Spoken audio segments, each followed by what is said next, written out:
Kyle Mongal.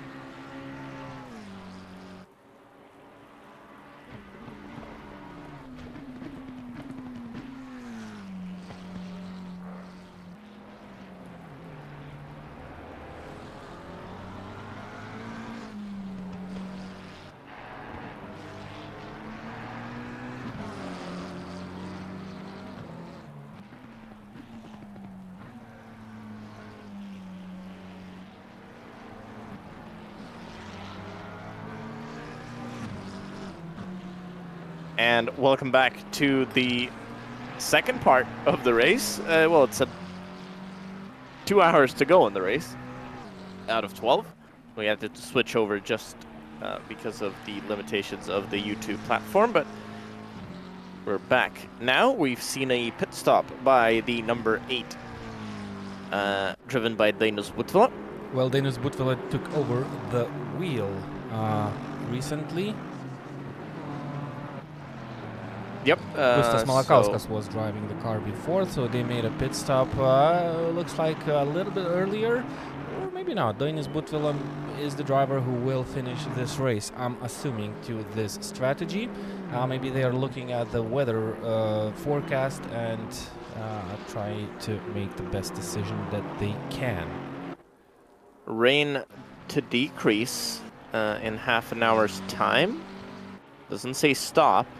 Does say decrease, so likely we might have a very interesting final hour, considering the track being very cold and the strategic implications it may still have. This will be very interesting to see. Jokubas Mitkus in for a drive-through? Yep, so car number 17, they received a drive-through penalty for that unsafe rejoin that we have witnessed live on our broadcast. So this hurts. You make a mistake that was definitely not on purpose. You know, you kind of lose the car and then do another mistake. So this is the worst that can happen to a driver, and now he has to pay for it. They were running 5th, and it was looking really nice after some misfortune for the rivals, but it's looking a little bit better for the car number 3 now, which had those crashes and they had to come into the pit lane for extra service.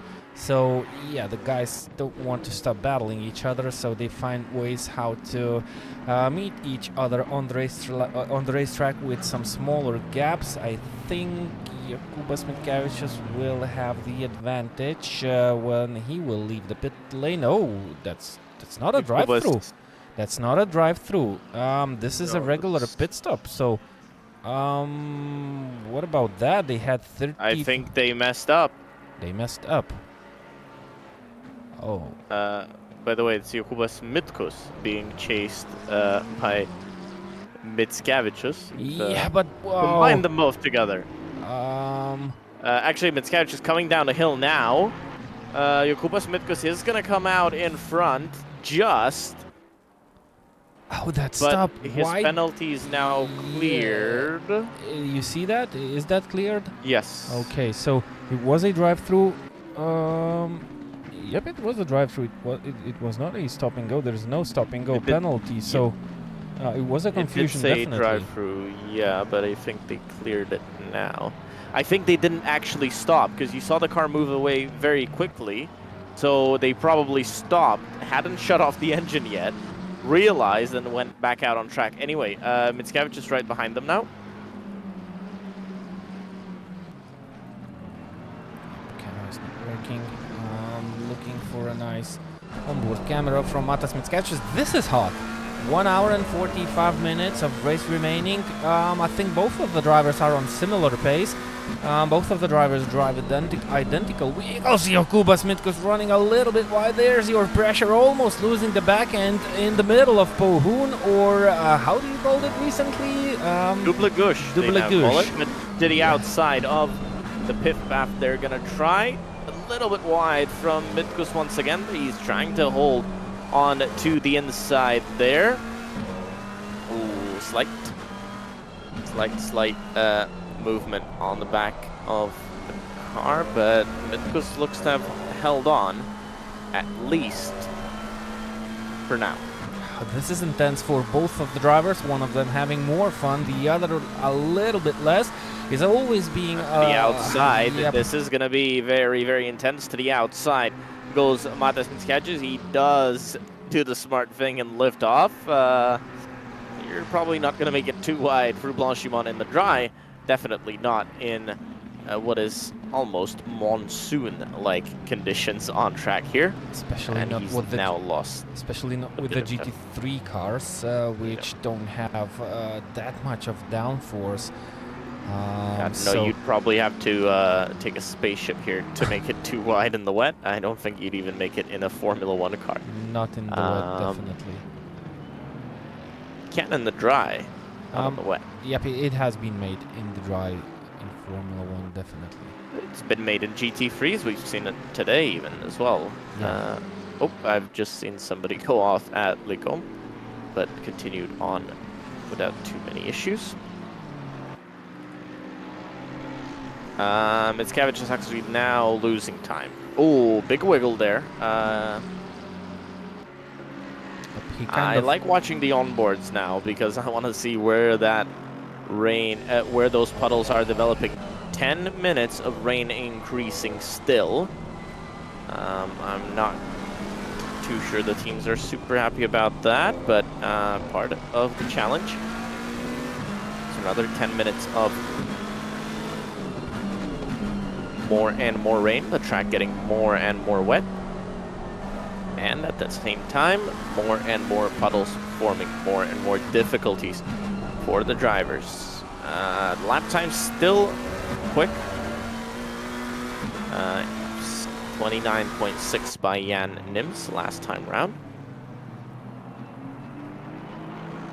This is Fabian Nosing. He's currently 7th, 15 seconds behind the battle happening in front. So if the cars, the two McLarens in front, involve in some more intense battling situation, Fabian Nosing will get even more advantage. He was more than 2 seconds faster on the previous occasion, and the two cars ahead of him are really close to each other and are really on fire. So we might have a 3-car battle situation for position number 5. So I'm pretty sure the cars ahead of Fabian should kind of take a good look at the telemetry data and, well, understand the gaps and understand the risk that they want to take. Their pace is pretty similar, so if I'd be one of the McLarens, I would, well, all especially the risk. Maximum attack. Yeah, maximum attack. Yeah, what else can you do during the midnight? Just do the maximum attack. Yeah, but you still have to be strategic. It's you know, about the overall results. It's still a little bit too early to get involved into a really harsh fight, especially between the cars that are really similar on pace. Look, 2 minutes 33.6 versus 2 minutes 33.4. They have to work together now to make it actually work. 2 minutes 31.8. So Fabian is still gaining. Oh, Jokubas Mitskadžius just made a small mistake. That might give a chance. He didn't go wide though. That's the important part. But he had a little wiggle, and that's basically almost gave the chance for Matas Mitskadžius to attack into the Lecombe. But yeah, but he decided to stay behind. Both of the drivers are actually wasting time. Wow, that was close for Matas Mitskadžius. Almost losing the back end of his car. Jan Nims, he's currently on a good run. Well, he lost out to Toros Tonila slightly, but he's doing good at this particular lap, or at least it seemed so.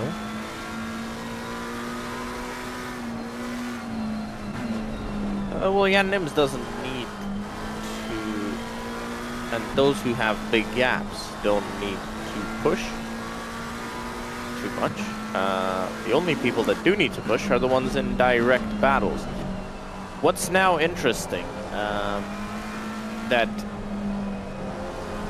Timofeyev is kind of involved in a battle with Mitkus, because Mitkus has made the stop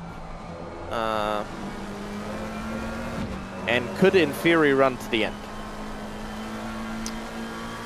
But Mitkus drive through, so that means He it's reset enough the for timer. him. Yep, so he reset the timer, so he will have to come into the pit lane once again, but it all No, I'm depends. sorry. Mitskavicius had reset the. Mitkus has Timer, reset the timer with the drive-through penalty. Are we seeing the? Yes. Actually, I'm seeing a different thing on my timing screen. Yep. You're right. Yep. So he does have the chance to make it to the end. Car 42 drive through for track limits. Oh, car number 2. Car number 2. 42.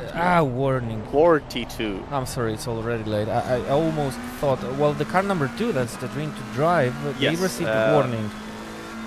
Because 42, that's in 19th position, coming down into pit road right now.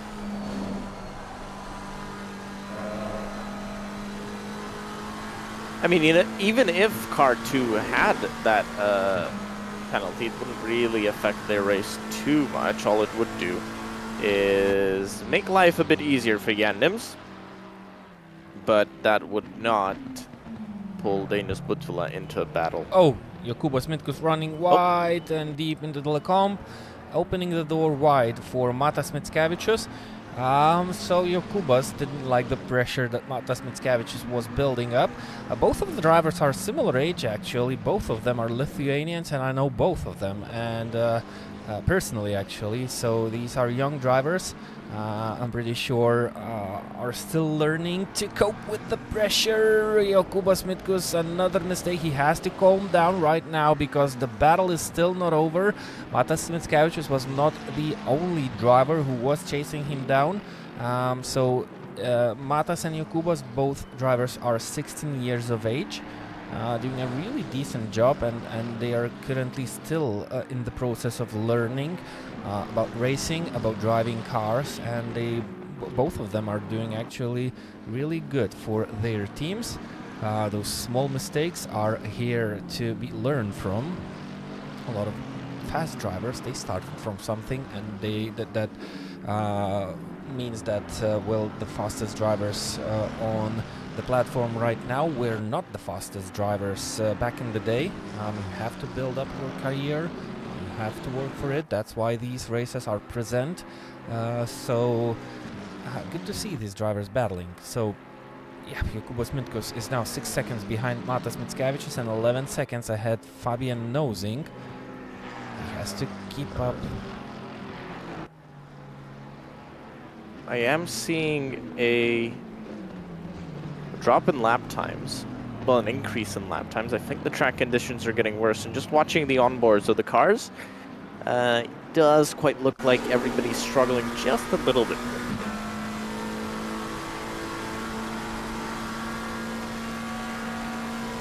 Not too much, but a little bit more, definitely. Well, on board with Jan Nims, he seems to be okay, though this is only the beginning of the lap.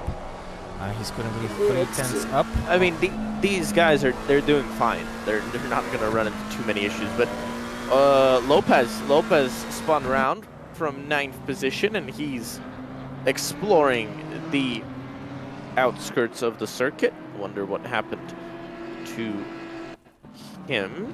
Oh. Solo.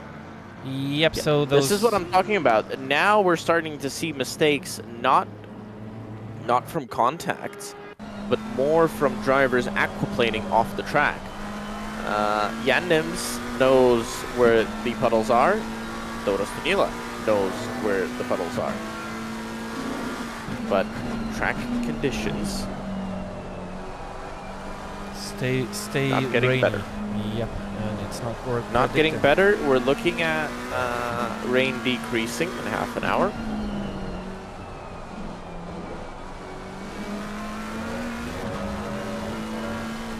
So, well, actually, it's always better to have the conditions stay the same, no matter if it's raining or it's dry.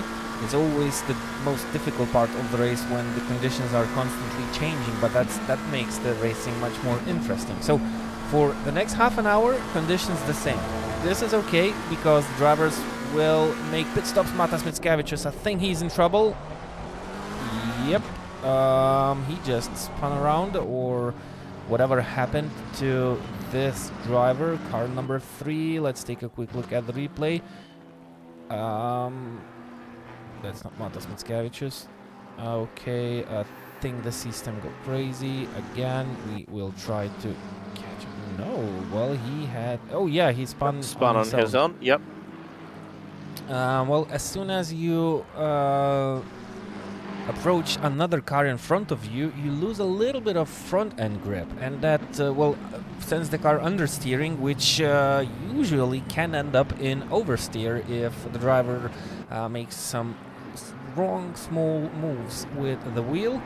But yeah, Matas Mickiewicz had that spin, and he's still in front of Jokūbas Mitkus. How did that happen? So they were really spin close. Back around facing the correct way. Maybe, so it was a really short spin because, well, the gap between Jokūbas Mitkus and Fabian Nosing is still the same. So Matas Mickiewicz lost 6 seconds. So did he build up a gap of more than 6 seconds against Jokūbas Mitkus? That is the case. So he's fast. Is he on fresher tires? Matas Mickiewicz, nope. So Fabian Nosing is having fun times? No, just some yellow flags by the side of the driver, but I don't think there was big problems. Jokūbas Mitkus has his chance right now. He can try and build up some pressure on his rival now, Matas Mickiewicz. He just needs to stay as close as possible to that McLaren. To maybe try and create something similar that Matas Mickiewicz created a couple of laps ago for Jokūbas. Just try and distract him with your headlights and driving as close as possible. Maybe force you into some mistake, but it looks like Matas Mickiewicz just has a little bit more pace in himself, and his car is being able to pull out that gap once again. It's more than 1 second.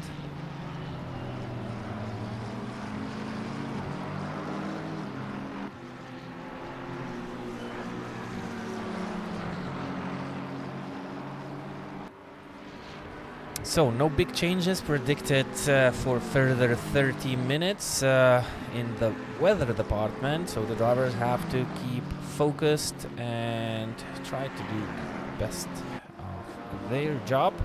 So back to the GT4 class. Jan Nims and Toros Tunila. I'm just looking at their lap times. I'm amazed. 29.9, 29.5 by those two last time round.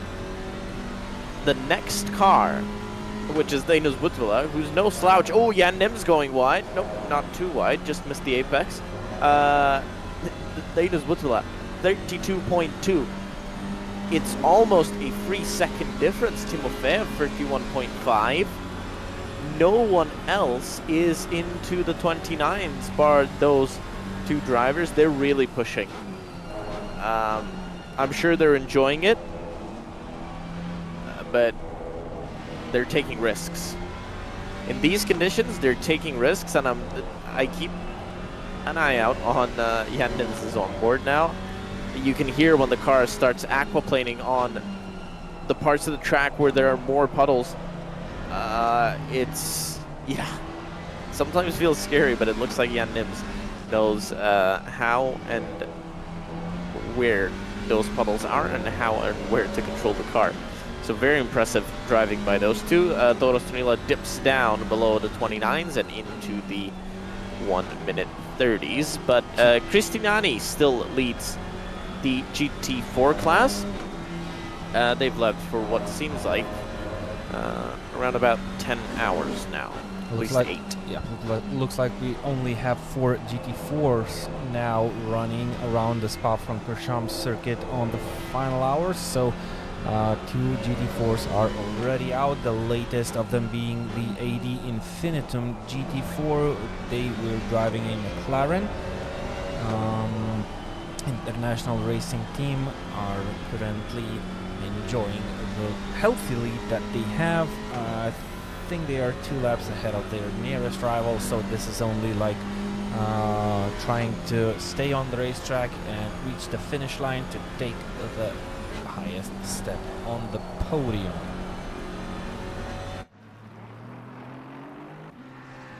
Jokūbas Mitkus and Matas Mickevičius, still a nice close battle. Fabian Nosing is kind of not gaining anymore, so definitely the conditions on the track are changing. And well, yeah, Nims, by the way, just dipped below the 29s as well. Jokūbas Mitkus once again braking a little bit too late into the bus stop chicane, so those small mistakes can cost a fortune.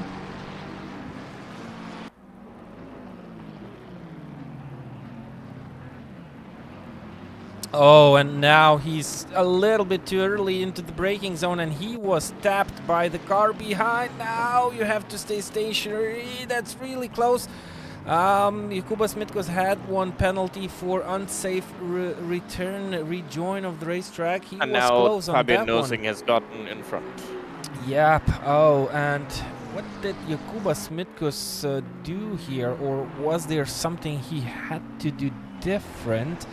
I think he just kind of braked a little bit too early after that outbrake mistake that he made into the bus stop chicane, and yeah, that just sent his rival into, yeah. Or I'm not sure if that's Jokūbas Mitkus braking too early or the car behind braking too late. Either way, he was tapped from behind and spun around. The team can hope for the best now. The best would be the car having no damage. 5 seconds deficit between himself and Fabian Nosing. It's still happening. There's still plenty of action on the racetrack. That's Uvalic getting past a car that seems to have bad connection.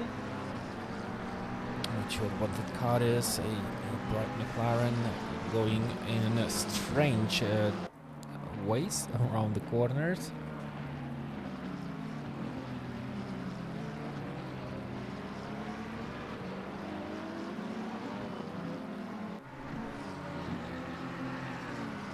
Yeah, Nims back into the 29s. It looks like the track may have started to come back to the drivers. It is showing the next half an hour being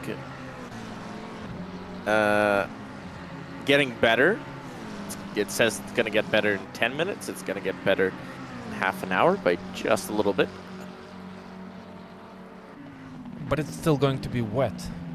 Yes, it's still going to be heavy rain, but a bit less heavy rain. And it's only 11 degrees right now on the track, in the surface and on the asphalt. 17 minutes of stint time for Jan Nims, 15 minutes and 40 seconds of stint time for Tauras Tunila. Most of the drivers have similar stint time remaining, some of them having a little bit more than the others. Danish Butwell with 19 minutes and Andrei Timofeyev with 19 minutes also. This will be a very intense finish to the race if we do have that rain subsiding. Because obviously, yes, it's going to be hard to dry up, but maybe, and this is, well, this is a chance for Dream to Drive and Tauras Tunila to maybe do something. And take a, somebody just went off in front of Jan Nims. but Fabian Nosing. has That's Fabian Nosing who has to take evasive action. Andrei Timofeyev having a moment. I think all the cars were on the same spot of the racetrack. Maybe we will see some better insights from the onboard of Fabian Nosing car. It's not the onboard. Yep, there was a crash just ahead of Fabian Nosing. He just managed to avoid it, but there was a big crash between a couple of cars. I think they were back markers, and the leaders were just involved in what was the end of the incident.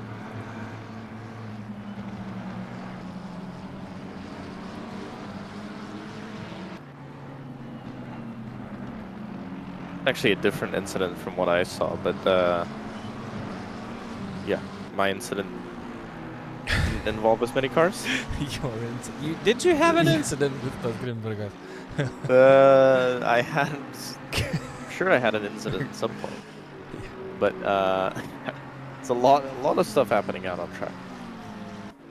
Yeah. During these conditions, in the middle of the night, no wonder. Sometimes the hell breaks loose, but Jan Nemts is currently a man on the mission. He seems to be on a good lap. Toto Stanila has had a moment, and he's still having a moment. He's on a really bad lap, 2 seconds down of his pace. He had to go off somewhere on the previous lap time. It isn't shown on the highlights table, but his lap time is 2 minutes 29.8. So maybe the timing is wrong. So yeah, the lap time was not bad. So maybe the timetable is playing games and is already tired. That was a good lap by Toto Stanila actually, back into 229s. 2 cars are flying around the track, all the others are trying to survive.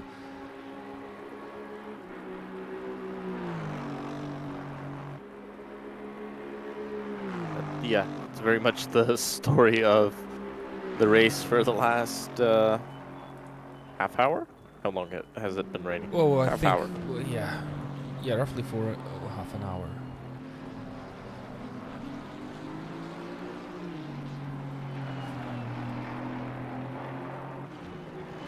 It is difficult, especially as you're towards the end of the race. I think this is advantage Jan Nims because he has had more rest time. Watching his onboard, there's cars fighting in front of him. He's having to get past them as well. 28.9 from Jan Nims. Track conditions definitely getting better. In half an hour, we should be down to light rain. So I think we might actually see one final wrench thrown in, and we might, just might, see the track get back to green conditions. This is David Rahitian and Jokubas Mitkus having a moment on the racetrack. David is 10th, Jokubas is 7th, but it looks like David has slightly better pace. He's willing to find a way around that McLaren in front, even though he's a couple of laps down. But he's not finding it easy. Oh, and there's a contact between himself and I think there was an Aston Martin behind him. Wasn't that Toto Stanila? Could it have been Toto Stanila? Yep, it was. Yep, it was. Or maybe he was just involved in... No, maybe that's... coming up the inside, but that's a GT4. Oh, yeah, and... oh, that's too brave. It ended up like nicely. That Audi... Yeah. maybe a bit slow on entry. Yeah, well, the Audi was battling with Jokubas Mitkus, so good news for Toto Stanila that the Audi didn't well, it wasn't spun around, so maybe no action was going to be taken against this small tap. It could have been avoided, of course. There was no room on the inside, so Toros Tunila definitely had to wait it out. But when you're on fire, you're drifting your car on the exits. Well, that shows that there's frustration for the driver of the number 2 car. He gained on those 2 cars battling. So we have position number 2, position number 7, and position number 10 trying to swap places on the racetrack. None of them are fighting for position. So Jokūbas Mitkos is currently 7th, and he's in the lead of this group. Toros Tunila has to figure out a way how to make those moves safely, but he's losing time, so he lost on the previous lap. He's losing on this current lap. He doesn't want to make risky moves, and he doesn't want to rush it out too much. Yeah, David having a little spin and opens the door. Understands that there's a car inside and leaves room for Toros Tunila. The next one in line is Jokūbas Mitkos. Yeah, and Toros Tunila lost 4 seconds. Not to forget, we're coming up to pit stops soon, in about 10 minutes time.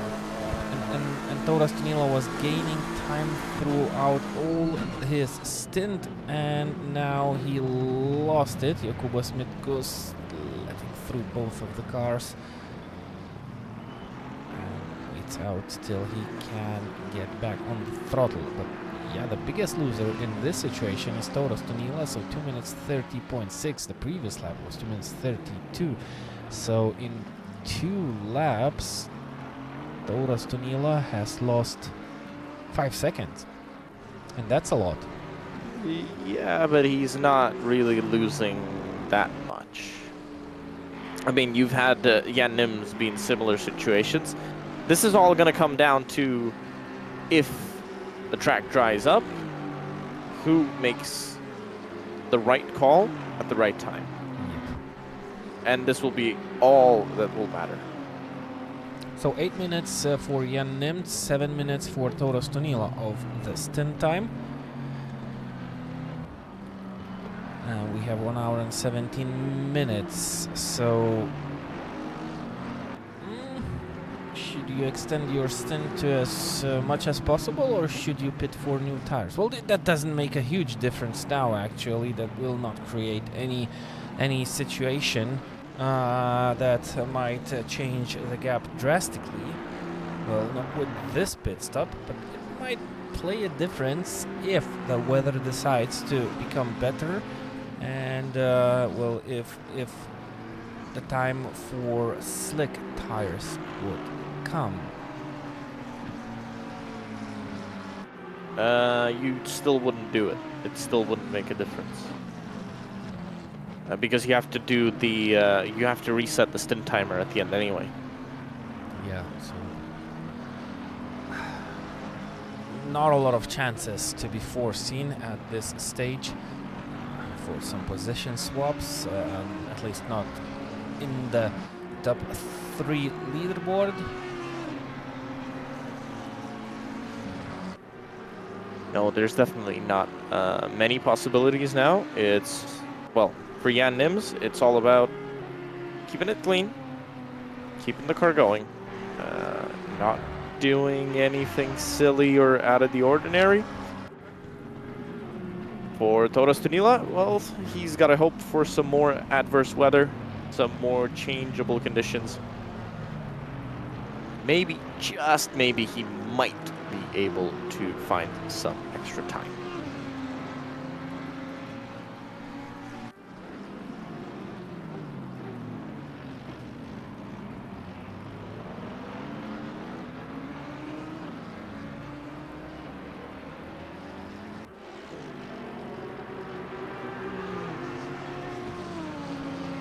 Hour and 15 minutes. Yeah, so that's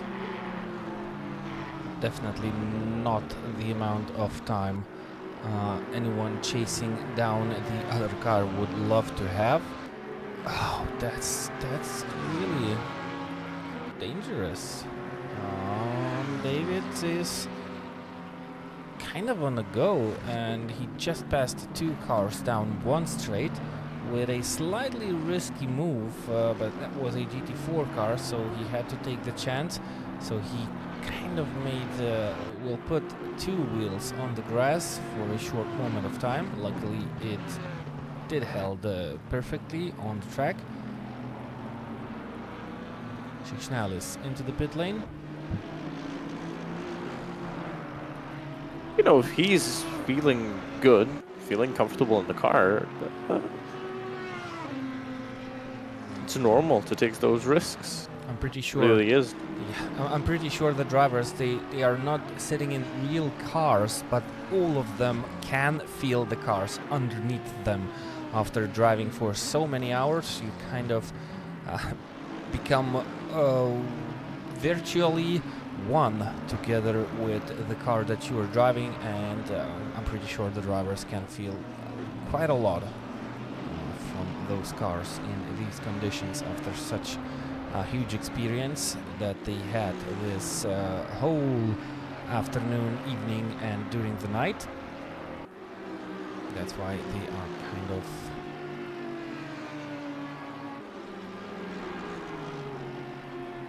pretty comfortable behind the wheel of their virtual car. Still car.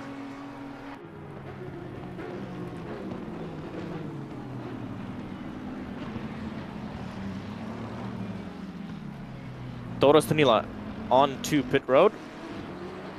Yep, they didn't want to take a risk staying out for one more lap, but they did have a chance to do so. Dainus Butvila in a huge crash, going slow and doing yet another crash with a McLaren, which is further down the road. This might be a game changer. Well, they had 6 minutes of stint time remaining. This is good news for Dainus Butvila, but yeah, they have a healthy lead against the 4th place car, but still. Here. Oh, what was that? I'm not sure where from that McLaren came from, but Dainus Butvila definitely couldn't see it. So, yeah, not going to be overly pleased with that one, I imagine. I don't think Dainus is going to be overly pleased with that one, and I don't think the stewards are going to be overly pleased with that one. Doros Danila, by the way, stops for his... I was going to say final stop, and I don't want to say that, because I think there might still be changes coming. But Jan Nims is going to stay out, and he's going to continue for at least one more lap. I think he's got a few more in the bag. Yep, Jakubas Mitkos coming into the pit lane, and I'm pretty sure that's way too early. They had that reset done, and they had some joker cards in their pocket, but well, they just thrown it away with this early pit stop. 1 hour and 12 minutes remaining, so the drive-through didn't work as a reset for the team. They just blown away the chance that they had. And Justinas Soldukas now behind the wheel of the number 2 Aston Martin.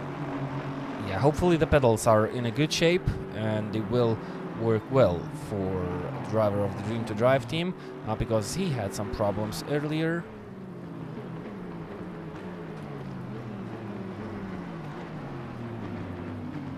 Dainus Butvila struggling to reach up the entry into the pit lane, and I'm pretty sure he will. Yep, he will. He dives into the pit lane straight away.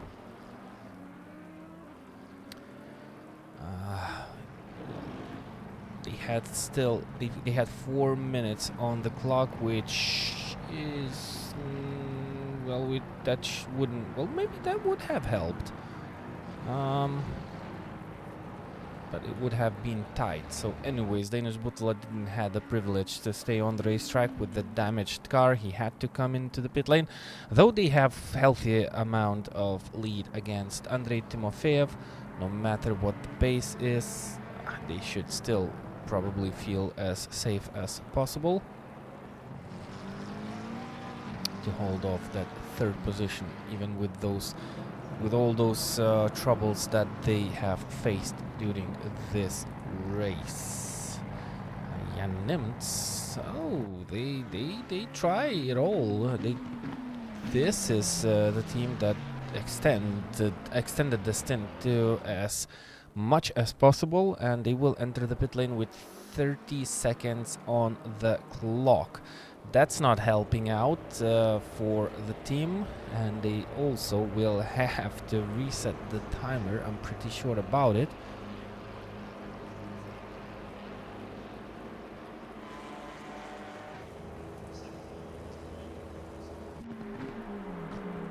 Stanisław Lukas on the racetrack.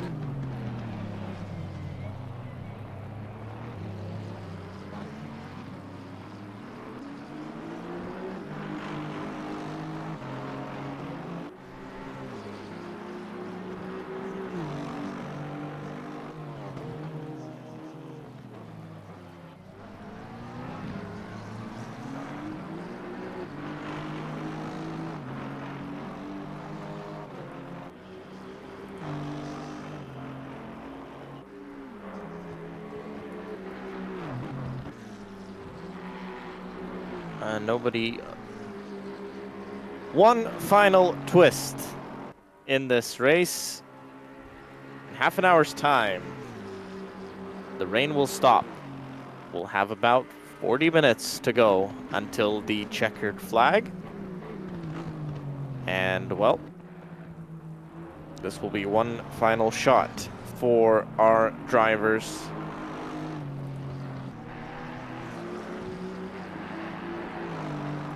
To make moves, either up or down. This race has been a roller coaster. Very much a roller coaster this whole time. For a lot of teams. Yep, and yes, and you can say same thing about all the teams that came here. No one was safe, and there was no team that was very stable through all the hours that they have completed. So we had lead changes, we had a lot of position changes. So a real roller coaster race so far.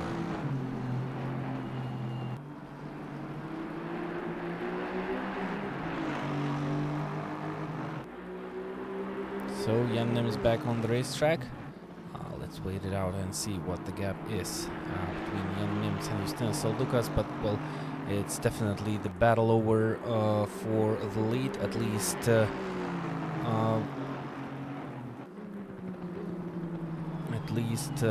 by for the battle on the racetrack. If anything will change, it will happen due to the changing conditions and maybe some clever strategy calls, which I'm not sure I could see a possibility of happening. Well, Jan Nims has got the advantage of he's got a pit stop in hand, and that is the most crucial part for him. Even if they make a mistake, even if they don't get it right, they can still make a pit stop, get a different set of tires, and continue. So for them, Andrei Timofeyev going for a little spin. Yep, having a little blast, having some fun. They had, what, 40 seconds? It's 1 hour early for donuts. It's never right. early for donuts. I was saying, yeah, so for Jan Nims, it will be probably holding out as long as they can. And they have to reset their stint anyway. But a lot of them have to reset it, and yes. well, maybe not reset. We Well, there's some dry weather ahead of us, and maybe they can use that reset for a new set of fresh slicks. Did they lose, what, 30 seconds with the stop? Well, with that advantage that they have, they will have the possibility to give themselves a small gift if they will need it, if the track dries out. The question is, do they need to? Will they need to? Because maybe we'll be in that sort of damp, dry, wet zone where you'll probably be quicker on slicks. On the other hand, not sure that they will want to take that risk when they've got such a big lead. Yeah. Car 20 has cleared their drive-through. That's the car down in 12th position. So battles for position. Not too many. Nani still leads in the GT4 class. He's got a healthy margin as well. Those cars on the wets also. We've seen the GT4s sometimes run with the drives. That's why I always like to check them to see if they've decided to go with the drives.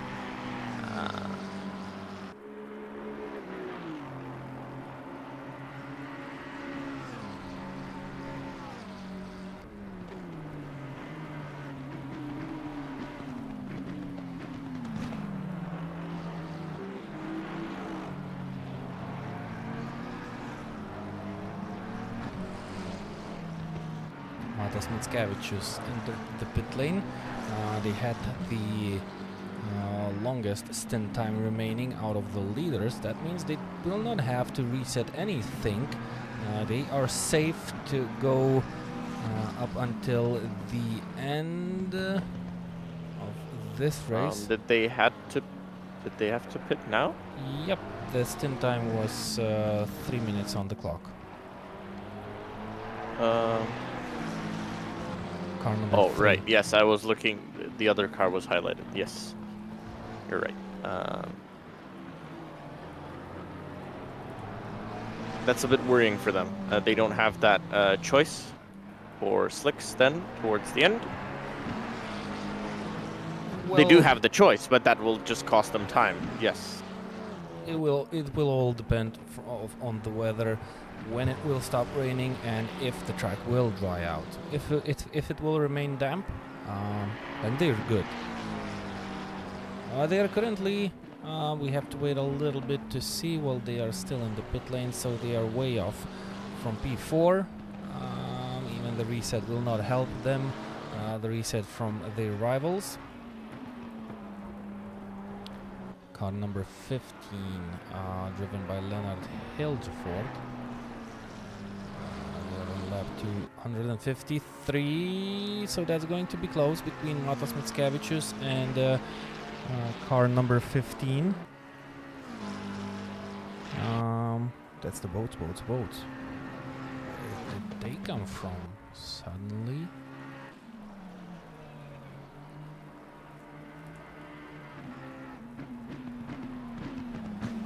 They have just completed their pit stop.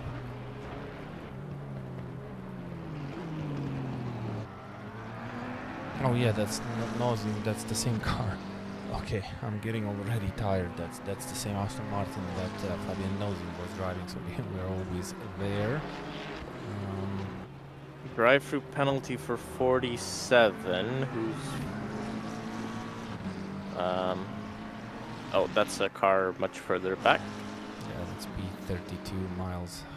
Huge. So Justinas Aldukas has definitely backed off. He's running in the 1:30 and doesn't look like he's going to want to push too hard. I think the team has just decided now is the time to conserve the car and get to the end. For Jan Nims, his team radio's probably not working, or he just refuses to listen. 27.9 the last time round. Clearly, track improving, but Jan Nims putting on a show this evening. He's clearly not tired.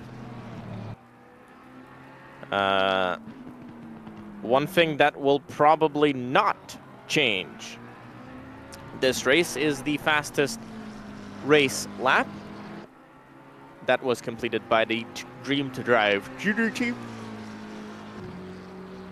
2 minutes 17.890. I don't think that's getting beaten. Yeah, and it belongs to Kaius Šikšnelis. I think he was the driver behind the wheel at that time. So, well, the team has pace. Definitely, they are currently 11th. Maybe they lack experience. That didn't allow them to fight for higher places. They were in the top 10s, but well, they couldn't hold on to that.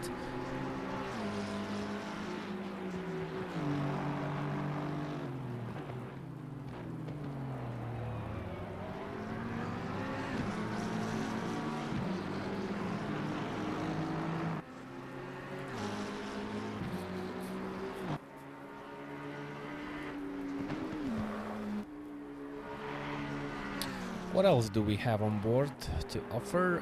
Leonard Hilgeford, 8 seconds behind Dominikos Graudinis. This is a battle for P6. Mantas Samulionis, 40 seconds down. They could have a good chance. The car number 17, they really had a chance to finish off this show in P5. They just had to kind of save the fuel and wait out a little bit. Well, maybe at least not P5, but maybe P4, P6 was possible. And this is the Dream to Drive Junior team standing in the middle of the way. What's happening here? Look, right in the middle of the track, there's your contact. This is dangerous. What's happening here? They're just standing still and they got going. So, well, what one contact was not avoided. What? Did they stall the engine? What's about that? Let's try and find the replay of what happened here in the first place. There are like 3 replays available. I'm not sure. Down the no. Oh, they just stopped. They just stopped. They just came to a halt. Something went wrong here. Car slowing down. Stop. Then did he get hit?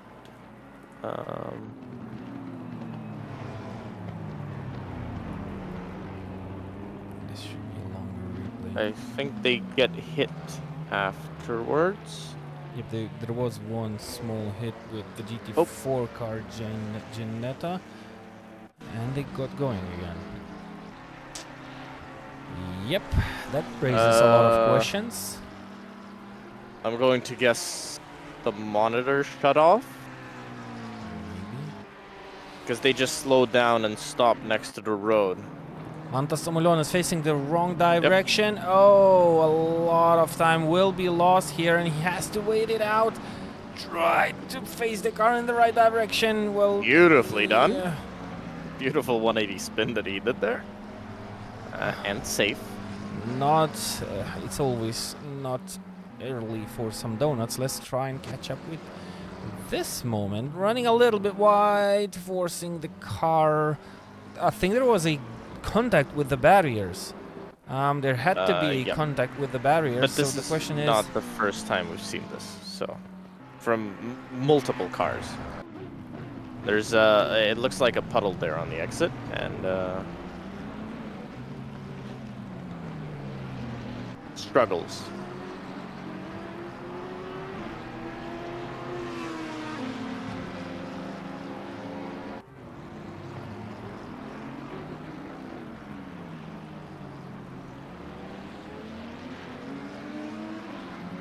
Jan Nims battling David Rechitian and flashing his lights, not happy. David Rechitian, he's in say he's in a battle at the moment for position, but Nope, he's running 9th. 55 minutes to go. He wants to get past that lapped Ferrari. Yep. Jan Nims doesn't want to. That lapped Ferrari decides that track limits are optional, but does let the 2 faster cars through. Actually, David Rehitian's doing a good job because he is going quick enough that Jan Nims can't really do anything about it, but a bit wide from David Rehitian. Jan Nims looking at the back of that car, going sideways, and ooh, that's a late move, but gets it done. And puts another lap. Them.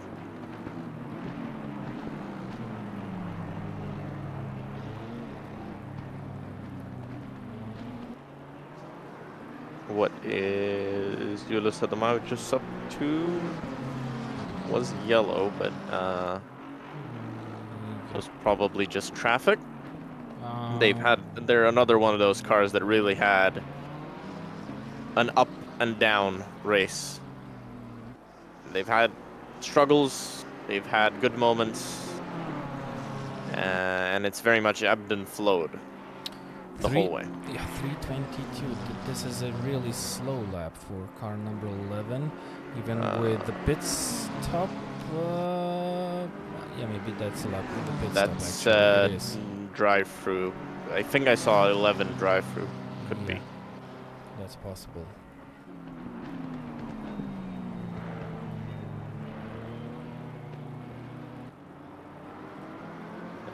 Track is improving. Lap times starting to drop. Everybody now heading into the 29s. Oh, look at that. Did we miss it? Car number 8 has a 30-second stop and go penalty. Very unsafe, unrejoined, massive contact. Car 8. Yeah, car number 8. That's Gustas Malakauskas. Did they have? Are you sure it's car number 8? Let me take a look again. Maybe seeing things wrong, but well, I see it that way. They had a contact with car number 32. Driver at fault. Car number 8.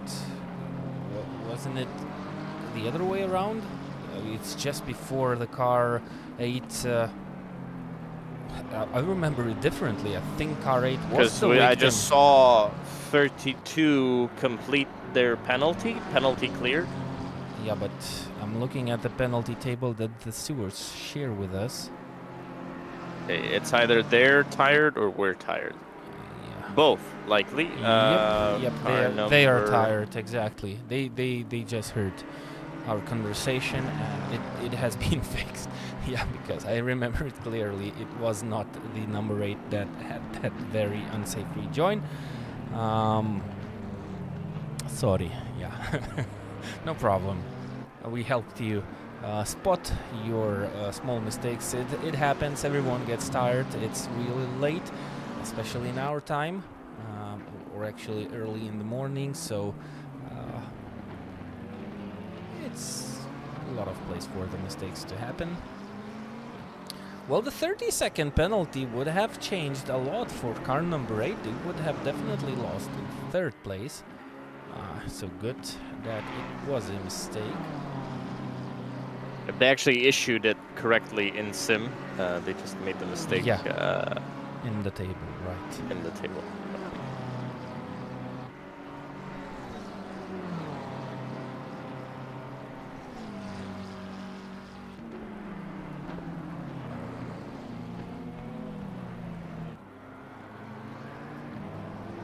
Yeah, the 32 had a 30-second stop and go penalty and then another penalty of drive-through afterwards. Oh! Is it Julius Adamowicz and Lassie Albrecht, or did it happen on separate occasions? Lasse Albrecht was running 10th. He's still running 10th. Car number 4. What's up with this one? So they had a moment. Yep, and this was the same spot on the racetrack. Crash with Julius Adomavicius after having a spin. I don't think Lasse Albrecht made something wrong. This is another team that had good ups, but then everything went down the road and only downs, and they are currently 10th out of P1 at one moment in this race. So they led for about an hour.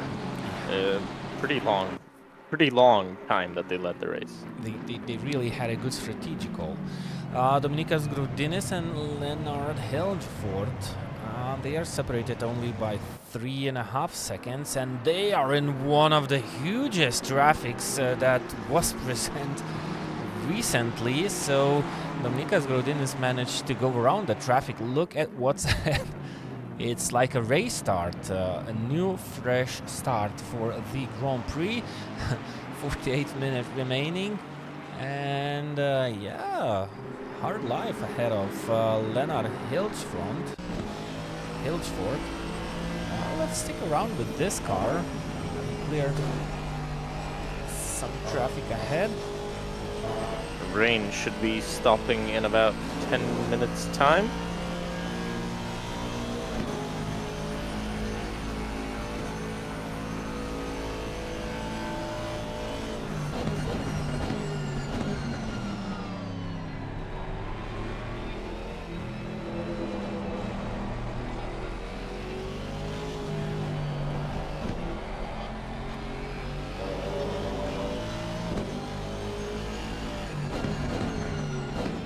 Well,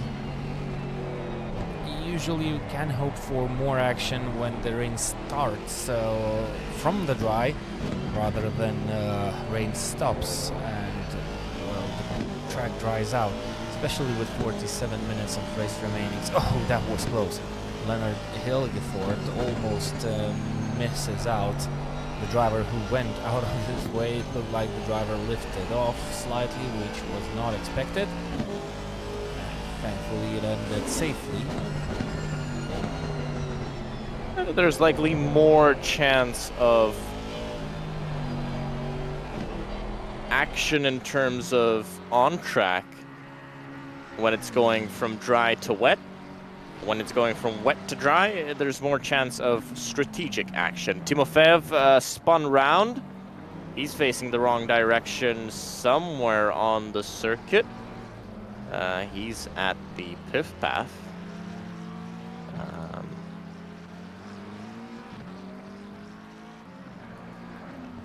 Yeah, a lot of cars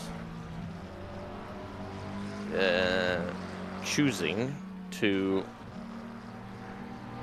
either take very creative lines or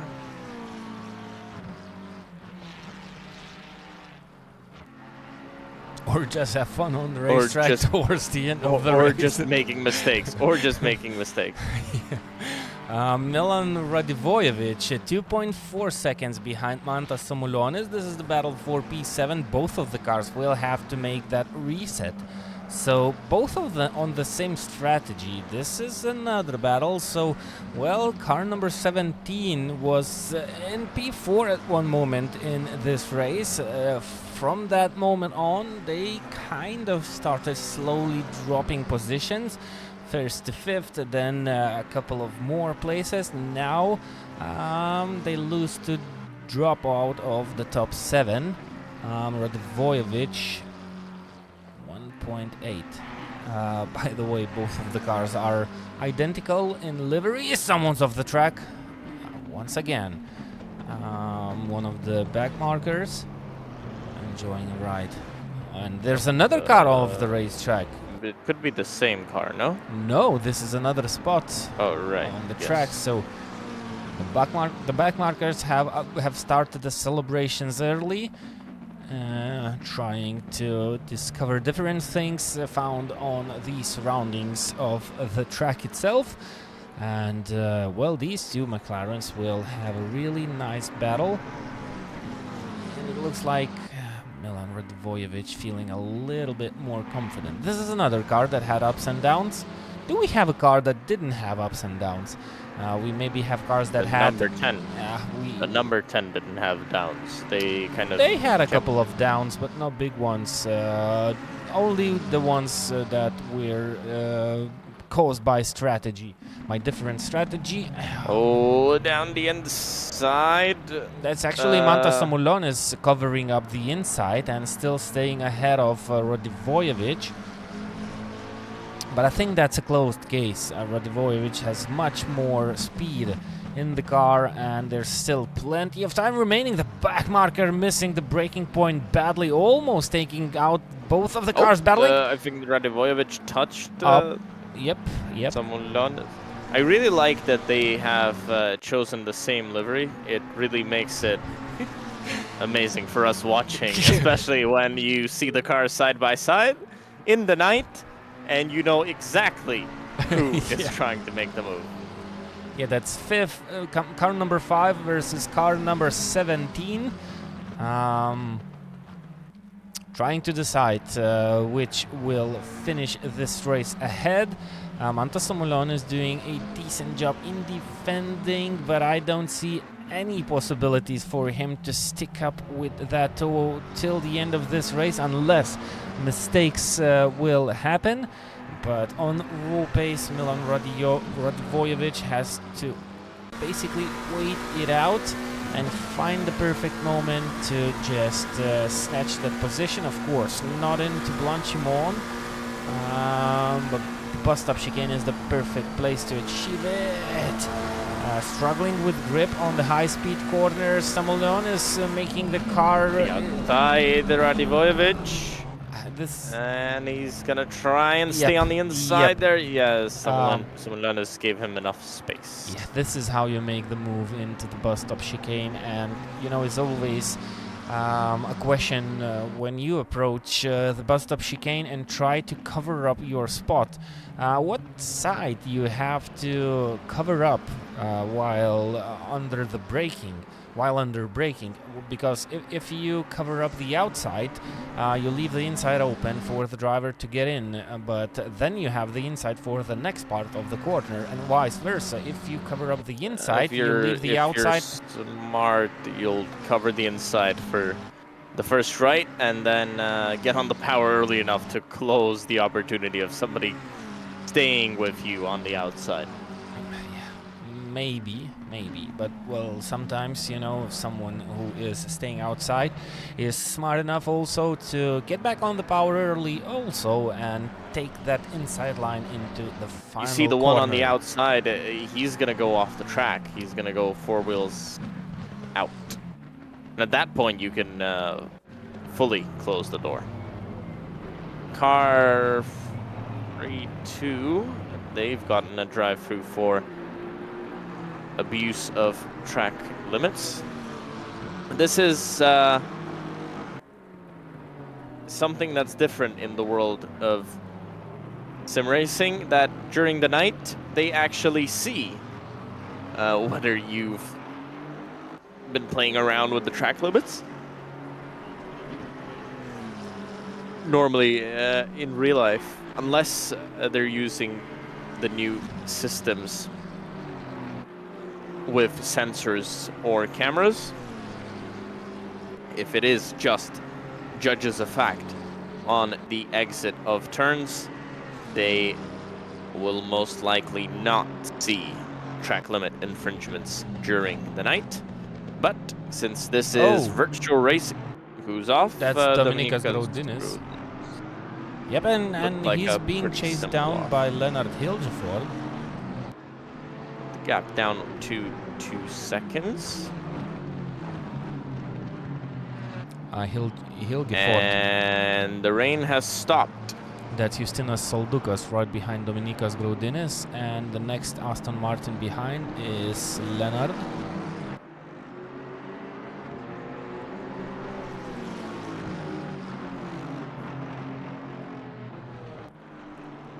Oh, Justin Saldokas clipping that curb.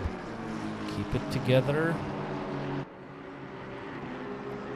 Those curbs sometimes can send your car spinning, but it definitely makes the driver work with that steering wheel to keep that car on the racetrack, especially on the wet surface. Track condition is considered damp, so we're gonna start seeing pit stops very, very soon. Jan Nim's last time around 25.6. That's very much into slick tire territory. So this might be one of the quickest transitions from wet to dry, because we've had a pretty long time of very light rain, and the track managed to dry out at least a little bit. Let's see who's gonna take the plunge first.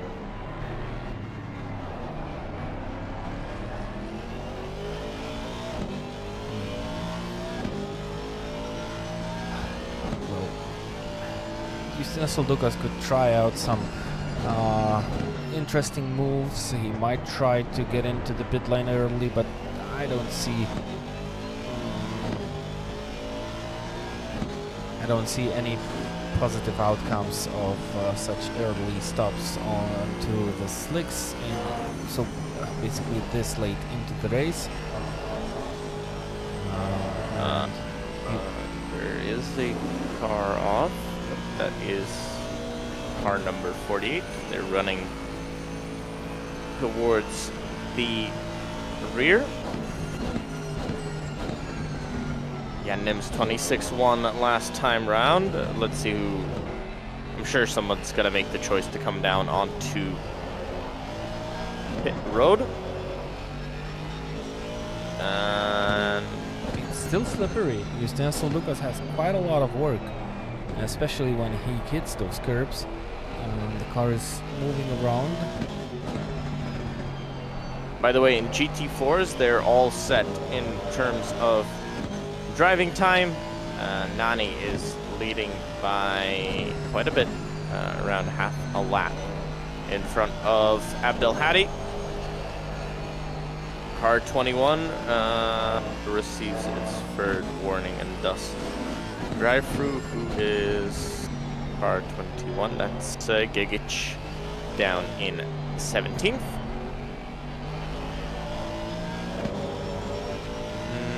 Looking at the gaps,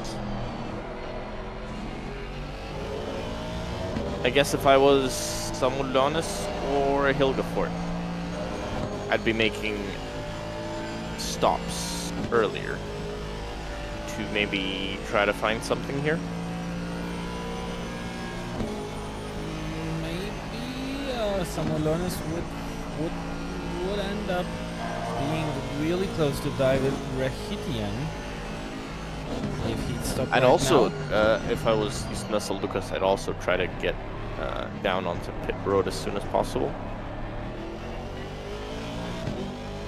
I mean, even if he's moping around the track and driving slowly, he'll be fine.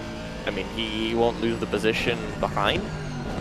And if he can be quick, well, maybe putting pressure on Jan Nims won't be the worst thing they can do, especially towards the end of the race.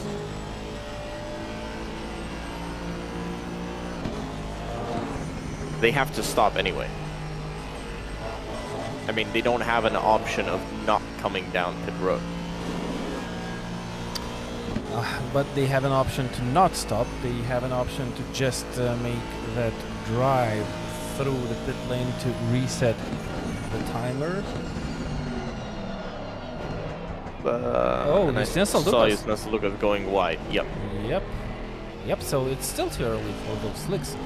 Now he's going it's wide. It's a 25.4 from Jan Nims. That's incredible. That's an incredible lap time, and that is, to me, that looks like almost crossover point.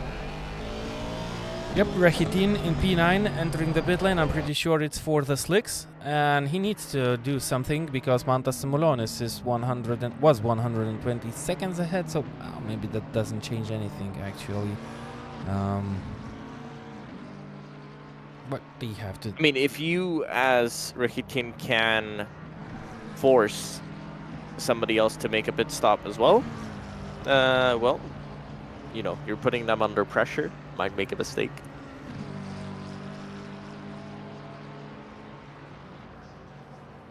R20, drive-through for creative interpretations of track limits. David Rakitin stops for what is likely to be the final pit stop for his Audi.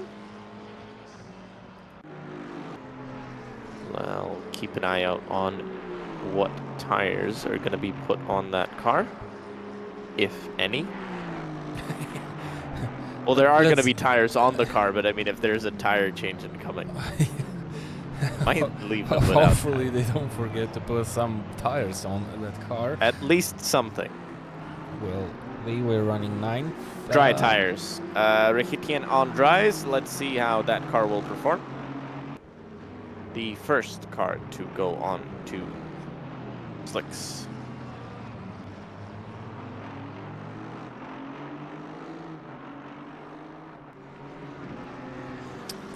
Th 34 minutes to go, so still some action on the racetrack remain, especially with these cars going on slicks early. What a nice catch! Right out of the pit lane, they had a moment. There's definitely a puddle there in that slight corner. Most of the cars are clipping it and then losing traction.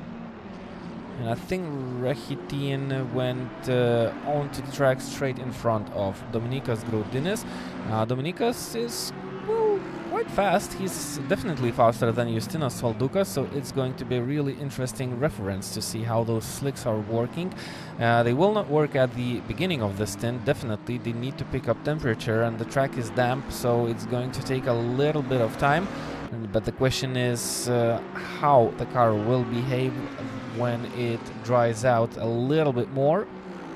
But he's doing good, actually. Looking at the gaps, maybe struggling a little bit around those fast corners.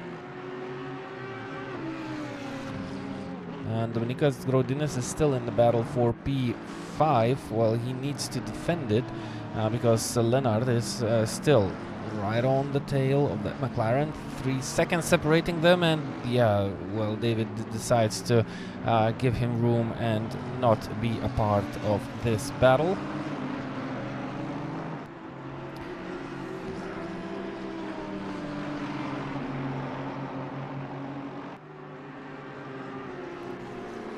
For David, next time round will be the first actual lap that he completes. We'll see what pace that car has. This is Kaius Schiksnandis exploring outside of the 5th path on wets. That car's still on wets. Ooh, David Rakitin looks like he's struggling. Yep, he's slightly, well, it doesn't look too bad. He's no, slightly it looks slower. like in those traction zones, he's just not able to put the power down. The high-speed stuff looks fine. The low-speed stuff looks a bit more of a struggle. 4:03 for the outlap. Not the end of the world, definitely. The Aston Martin front doesn't want to let him through. That's Hilgefor. Oh, that was...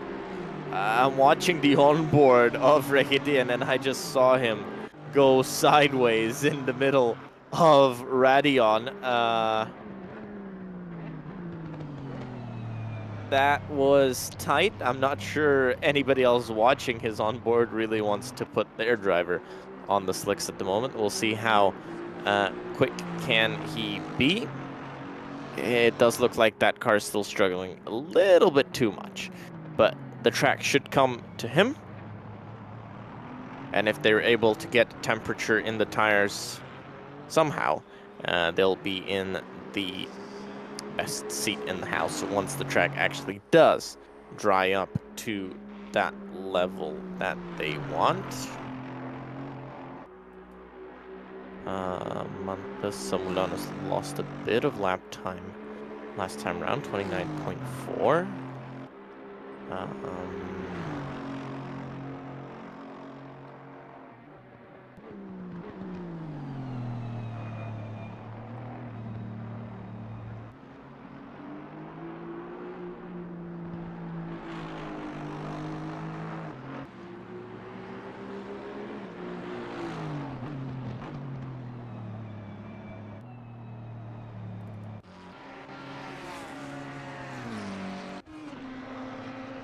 Yeah, let's try and enjoy the onboard camera of David.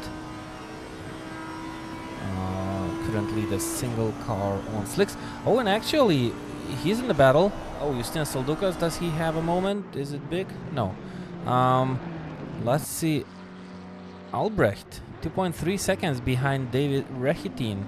Let's see, Albrecht. What about driver of that? He will have to enter the pit lane, so no battle here. They are... And Rechitin just pitted, if you remember, onto the slicks, so he's going to come back towards the end of the race. 2:32, not bad. And he's just gained 7/10 in turn 1. So this is going to be very much a stint to watch for David Rechitin. I bet it's fun for him as well to start getting past other cars. I do see a dry line forming, at least watching his onboard, or something resembling a dry line. Really hard to tell when it's so dark on the racetrack. 28 minutes remain. And good news, our forecast says that in half an hour there will be no rain. Looks like we'll get to the checkered flag in the dry. Kyle Schicknell is down the pit lane. The next car to put on some slicks. That's more, I think, down to repairs. Mantas Because that Samulonis. car does look pretty damaged. Mantas Samulonis as well down into the pits. Yep, If they have to. taking that move. It's a little bit too early for the slicks actually, but they will need to finish on slicks. It looks like too early for Mantas Samulonis. They had 20 minutes of time remaining, so they are, well, I don't know, taking that gamble card. But looking at David, it's still slightly early for those slicks. David is on his 3rd flying lap and he's still struggling for pace. So, well, the tires are not picking up temperature, especially if you need to make those moves. It's really slippery on the outside of the ideal lines. He's improving, definitely, but yeah, you can still see that there is a bit of a struggle with that car. Still working with it quite hard. The fast stuff he's fine on. It's the slow stuff that he struggles.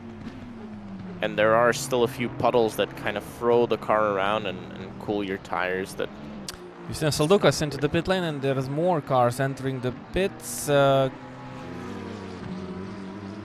Saldukas, I kind of get that one.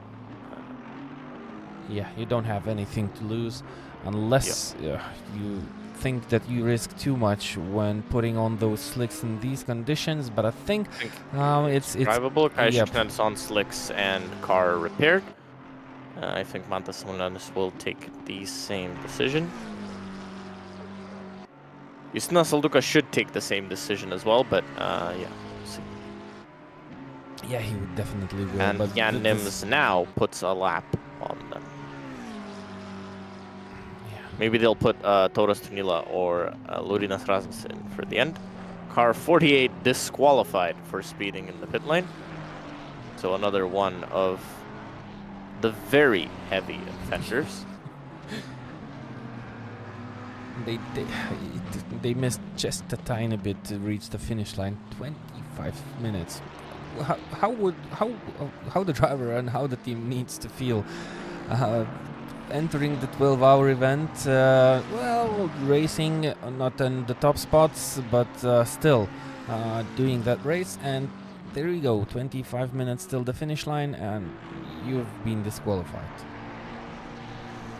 Yeah, but I think you have to go into the pits at a speed that shouldn't be, that's not normal for you to be disqualified. Yeah, Dry sure. tires for Justinas Saldukas for the final 25 minutes of this race. Let's see how he fares. He just has to get it to the end, and Justinas Saldukas also stays on board the car. Yeah, of course. No need to for the driver change for the last 24 minutes. It's just whether they will have luck or no, it will not depend on the driver who's behind the wheel.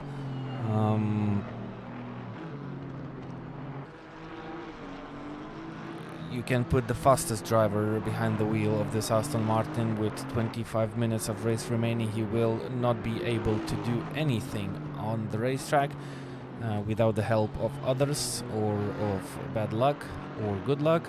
So it's a logical decision.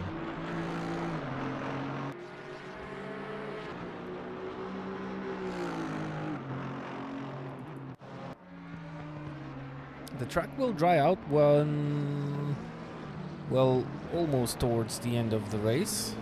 Do you think Jan Nims should pit and go for the fastest lap time? If that will be possible, maybe. No, fastest lap time will not be possible. The track will not dry out that much. No, it will dry out. It's just that there's going to be, the track's going to be green once again. Yeah.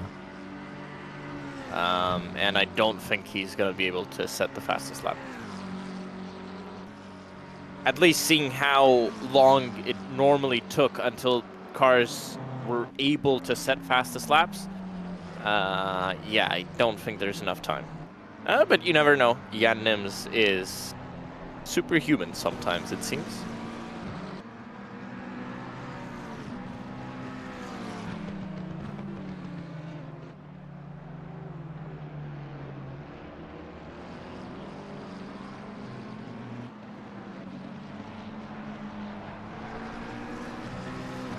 Watching onboard from Justinas Saldukas, looks like still not enough temperature.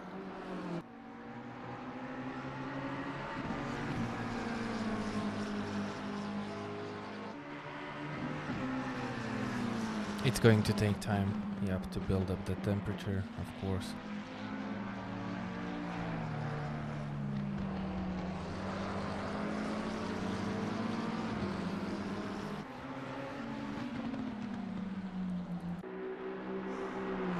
Number 6, drive-through. That is the junior team, and Kyle Schuksnad is behind the wheel. He is in a battle for 12th, but he's not going to be there anymore. Yep, if it's a drive-through, they will drop down to P13 by the looks of it, unless... Oh yeah, P13, yep. No, P12, because Afonso Coelho Alexandre will have to make that driver reset time. So that's still P12. Lasse pits, David coming back to P9. Montas Somolones, 4 minutes 20, the final. That's a very slow out lap. Yeah, very slow. Compared to 3:55 to Justinas Saldukas out lap.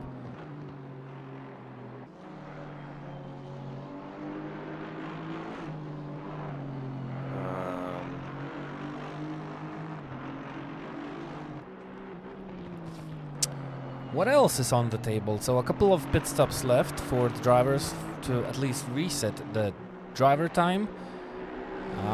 Maybe more drivers switching to the softs. But I don't see lots of possibilities for position changes. Maybe Dominikas Graudinis and Lennart Hilgefort will kind of swap the places in the battle for P5, though Dominikas Graudinis is always constantly looking strong with the pace, well, at least stronger than Lennart, and he Whenever Leonard comes close to Dominikas, he's able to pull out that gap once again to make it bigger and safer. Both of the cars will have to enter the pit lane. Well, actually, not both of the cars.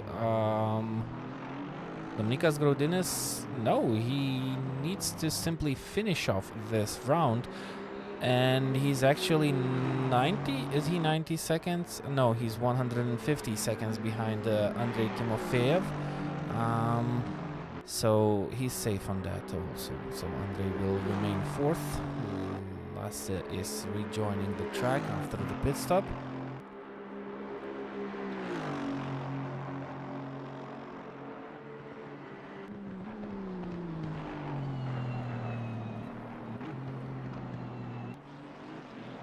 And the drivers on slicks are still struggling for pace. So Jennings is still way faster on those wets in these conditions.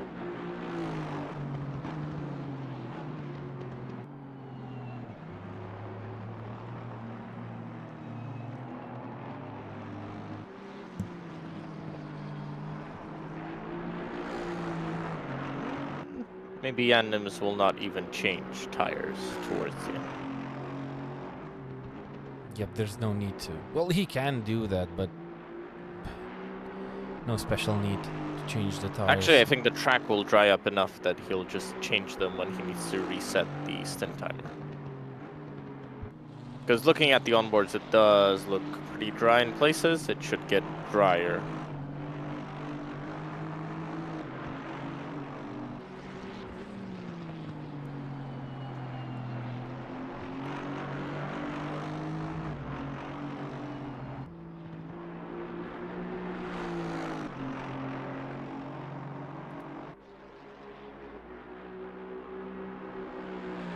The next car to enter the pit lane is Milan Radivojevic. He has the least time remaining on the clock. 5 minutes, so any time now. The car can enter the pit lane.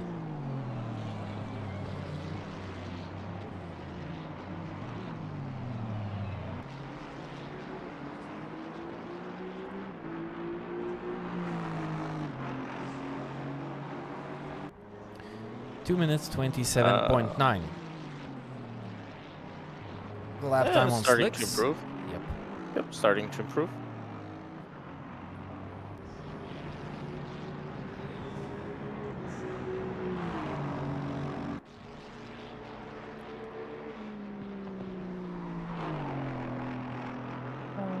Gustas Malkauskas in for slicks and maybe a small repair.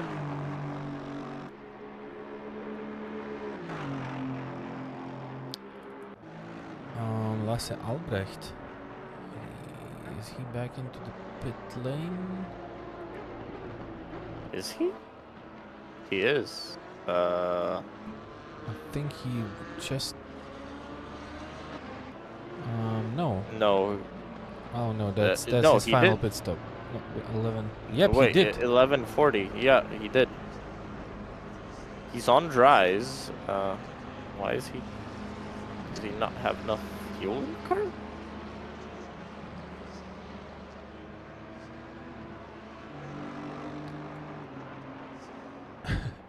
It's getting even more complicated to understand some movements. The car is on jacks. Maybe this is his pit stop. I don't get it. No, he just maybe they damaged the car. Maybe they had an accident. Car number 4.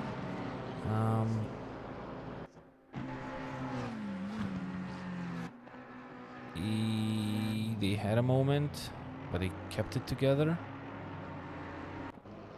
Yep, so just a small slide. I'm wondering how far ahead of the next car they are. They are currently 10th. All the cars behind him are making that pit stop, even Papanastasius. So Kyle Shiksnalis should be back in P11. Car 4, stop and go, 30 seconds for speeding in the pits now. They just got that penalty, so they'll have to come back down. So they just made a pit stop and received a penalty. This is a beautiful... They made an extra pit stop, then they now receive the penalty. So they'll have to come down again. Beautiful ending for a 12-hour event. Oh man, they had to wait it out a little bit. This is the car that was leading the race at one part of this event. Yep.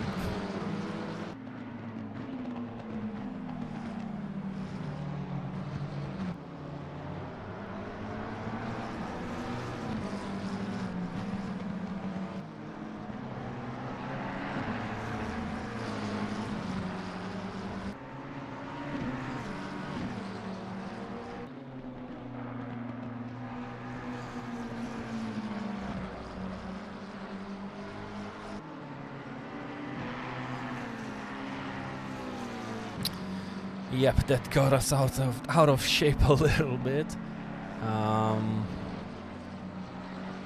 Ian Nimtz entering the pit lane with 14 minutes remaining on the clock. Kai Schicksnell is back in P11, and they are one lap behind Lasse Albrecht. So Lasse should be safe with the 10th spot, even with the pit stop. Radivojevic is re-entering the racetrack. So those final official steps from all the teams taking place. Leonard Hilsford is the last car that will have to enter the pit lane. They are currently 6th, but they will be safe with that spot. So Dominikas Goldinis, they made some clever decisions early, and they will not have to enter the pit lane yet again. So they will not have to worry about the car behind them, which was keeping up for the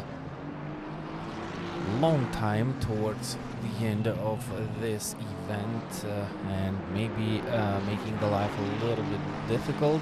Dominikas, well, he's 5th, he's fast, but it looks like he's still not yet able to avoid making mistakes, so the gap sometimes extends and then decreases again. So by the looks of it, Dominikas is simply still making quite a lot of mistakes. Gustas Malakauskas going slow on those slicks. Oh, there's a GT4 car off the racetrack, a GT3 car wobbling GT around the car, track. I'm sure it's a GT car off the track. GT4 car. Yeah, Nims, by the way, exiting the pits. He's on the dries.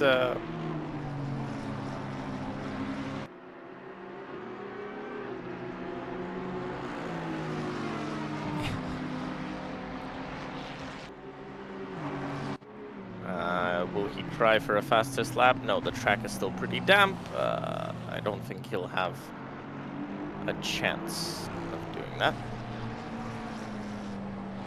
Well, he'll definitely look for the chances.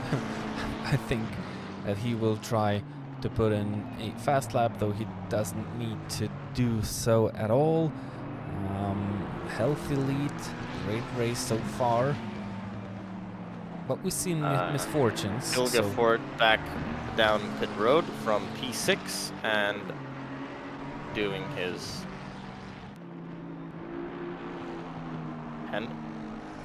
penalty?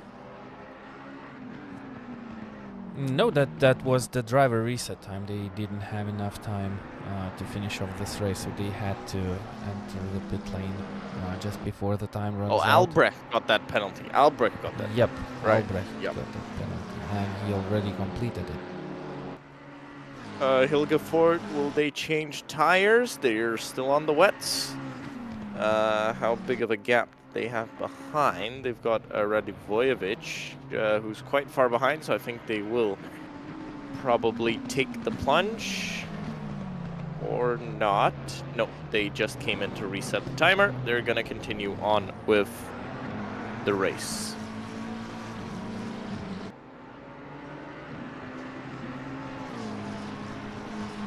Yep, so they will continue on with the wets. Looks like the wets are still performing.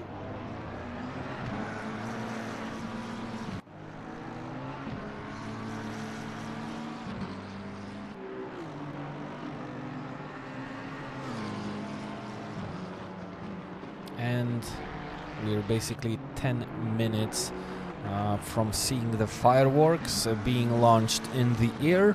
No rain predicted for the last 10 minutes.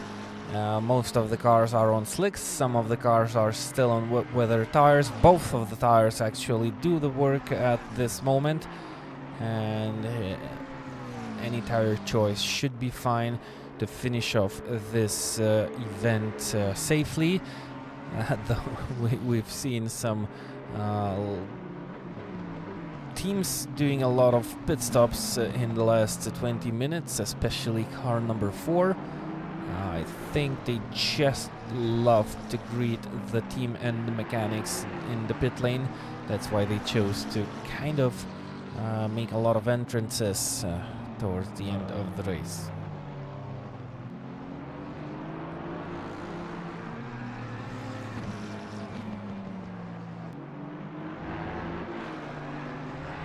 Nussel took us 6.5 seconds ahead of Jan Nims in the battle to not be lapped. Sounds great. That's our battle for the last 9 minutes of this race. And once Jan Nims crosses the line, we'll be able to calculate. I think it should be 4 to go.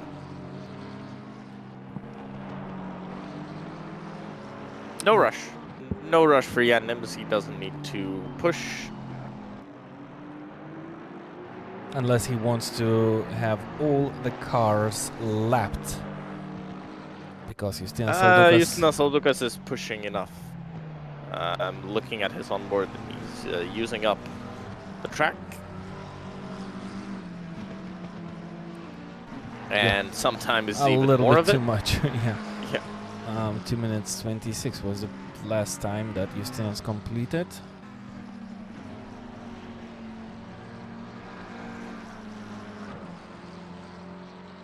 So 7 minutes 7:48.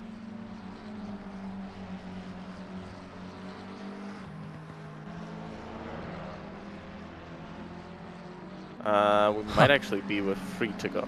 Identical lap times by Justinas Soldukas and Jan Nims, separated only by 0.005 of a second. You have to find something interesting during the race that is basically finished. Only the official part remains for the drivers to stay on the racetrack. They still have to stay on track. Yeah, they do have to stay on track. I mean, for Justinas Soldukas, he's not going to go backwards. If he completes this lap, I think he's safe to be in second.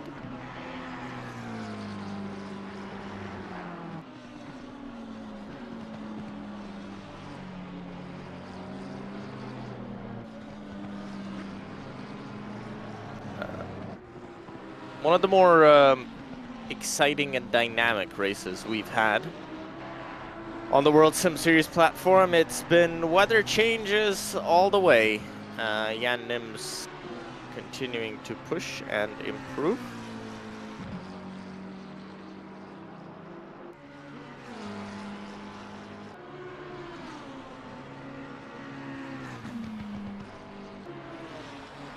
I think Justinas Soldukas is on the edge in terms of track limits, as he looks to be more careful now. There's still a few puddles around the circuit.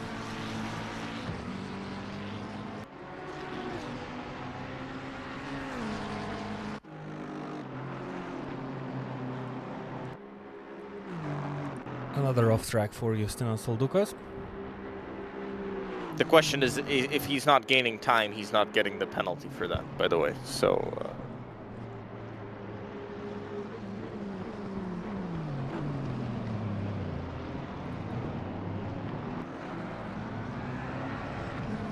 Kyle Shikshnalis just lost the 11th place. What happened here? Justinas Soldukas drive-through for track limits. So he was gaining time. Yep, he was gaining. Albrecht was in the wall.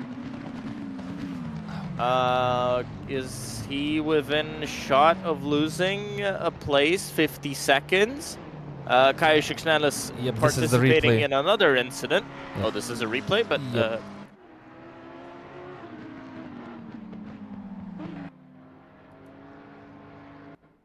Let's take a look at what happened to Albrecht. Oh man, just lost the backhand. Was he in the wall? No, he missed the wall. Yeah. What about Kyle Shiksnalis? He lost the place on the final minutes because he was involved in an accident. Oh, so this is a battle for position if he can recover that time. He's been one of the quicker cars on track. Well, that's fun. Towards the end of the race, we have a battle for P11. Thank R2 you for... cleared their drive-through.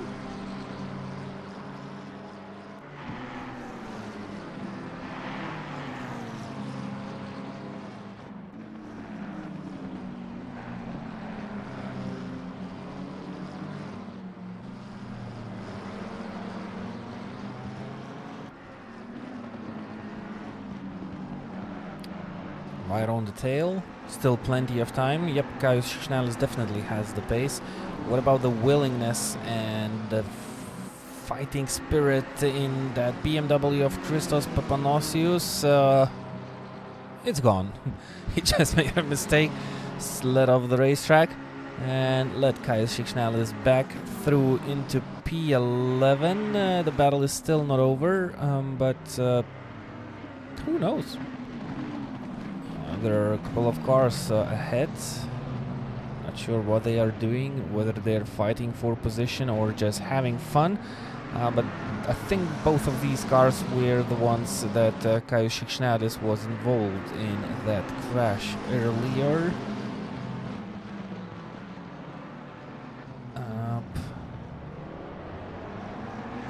Kaius Shikshnadis is having a hard time dealing with these two cars. Justynas Saldukas. Another runoff. But he's now got 3 strikes. Yeah. So he can maybe go for a record around the track. Which part of the track can you cut to complete the fastest lap? Andrei Timofeyev. Cut to do the fastest lap. You can cut the final chicane, but I'm not sure. Andrei Timofeyev just exiting the pit lane. Did we miss one driver who didn't reset the time? I think they did reset the time. Maybe there was another drive-through. A lot of drive-throughs recently in the final minutes. Everyone's tired. Yeah. Funny thing is, it's mostly changing nothing for most of the drivers. Lasse Albrecht did 3 pit stops in a row, practically, and he's still 10th. So you have to do the job first. The leader's on the final lap. Oh, how did we miss that? I've just got a message on my screen that the leader's on the final lap, but I'm not so sure. I don't think so. That might be the penultimate lap, actually. Yeah, looking at where Jan Nims is on track and how much time is remaining, that does not make a lot of sense. Maybe the engineers got tired as well, and he's wow. They will wave the flag, and you know that's going to be the finish. Now. I don't think so. I'm joking. You know, it happens.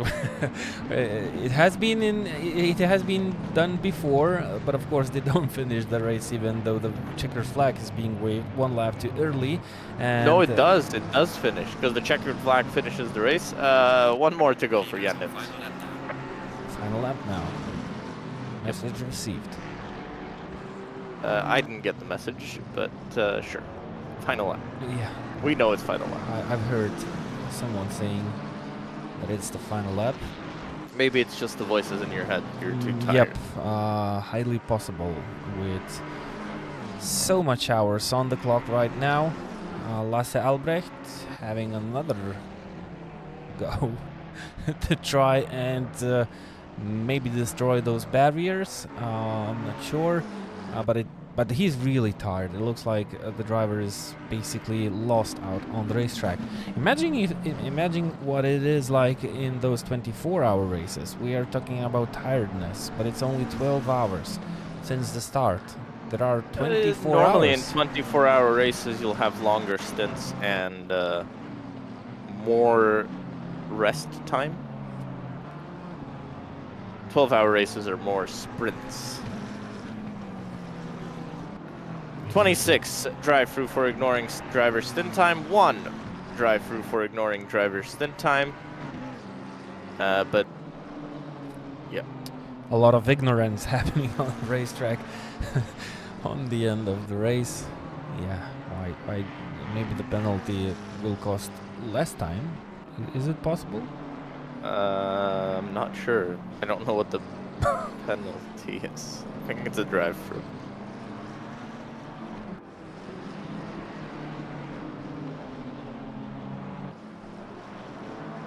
Here we go. Jan Nims coming to the end of the lap. He comes through Davilo. There's somebody exploring the outside of the track. That BMW on the left exploring the barrier and checking out.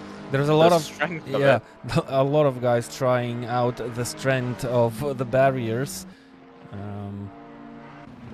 Just a final checkup before the end of the race. But I think they've been checked enough throughout today. But at the end of the day, it is the Sean Clark Racing Team and Mr. World Sim Series.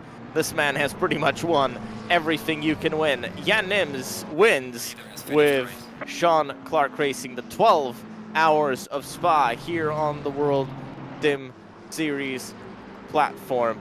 Jan Nims and winning a race on World Sim Series. Justina Soldukas got tapped. Almost sending him into the barriers.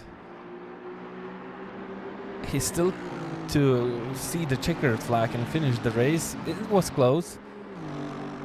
Timofeyev finishes in 4th for the Beaver Grease Racing Team. These guys have had a difficult afternoon, but still finishing in 4th position, getting it right towards the end and having an almost clean race. Fireworks around the track. P2 for Justina Soldukas and the Dream to Drive Racing Team. A story of what could have been for them. And Gustas Molnkauskas will take 3rd position. They've had the recovery drive of the season. Of the season. We haven't seen a recovery drive like that in a long time. Quite a few issues faced, but they got it right in their strategy, and they're gonna finish in 3rd position to take home a 2 and 3 for Aston Martin and a P1 for side by side. McLaren. 2 teams. Look, the GT4 class winners and the Baklajani team finishing together. This is Kristi Nani winning the GT4 class, having a small celebration. Amr Abdelhadi finished 2nd in the GT4. Adam Benko finished 3rd.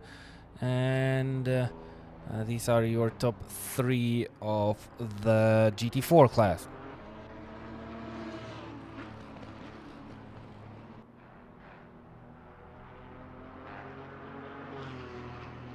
Yep, so the cars 26, 32 and 19 will receive 75-second post-race penalties because they received drive-through penalties on the final lap.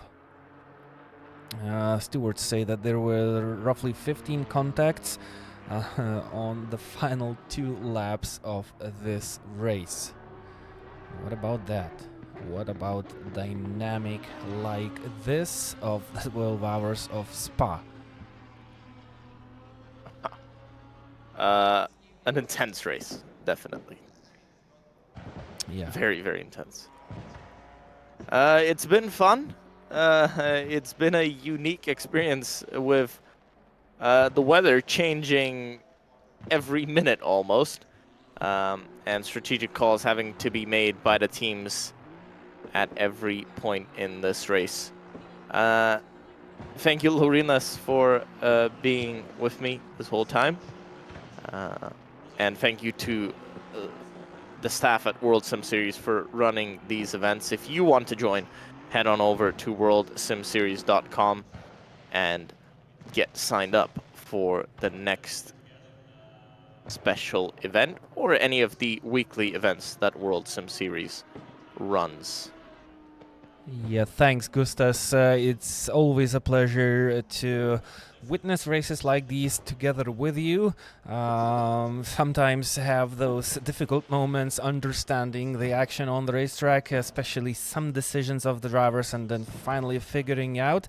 We really had fun watching, especially this event. I don't remember a sim event that was so dynamic and has had so many weather changes, but that's only for the good of the race itself, of course, as usual. And to no surprise, Sean Clark Racing with Jan Nimtz up ahead managed to pull out a phenomenal race one more time.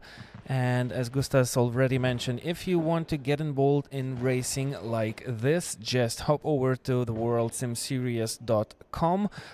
This is a platform specially made for you, the people that want to become sim racers.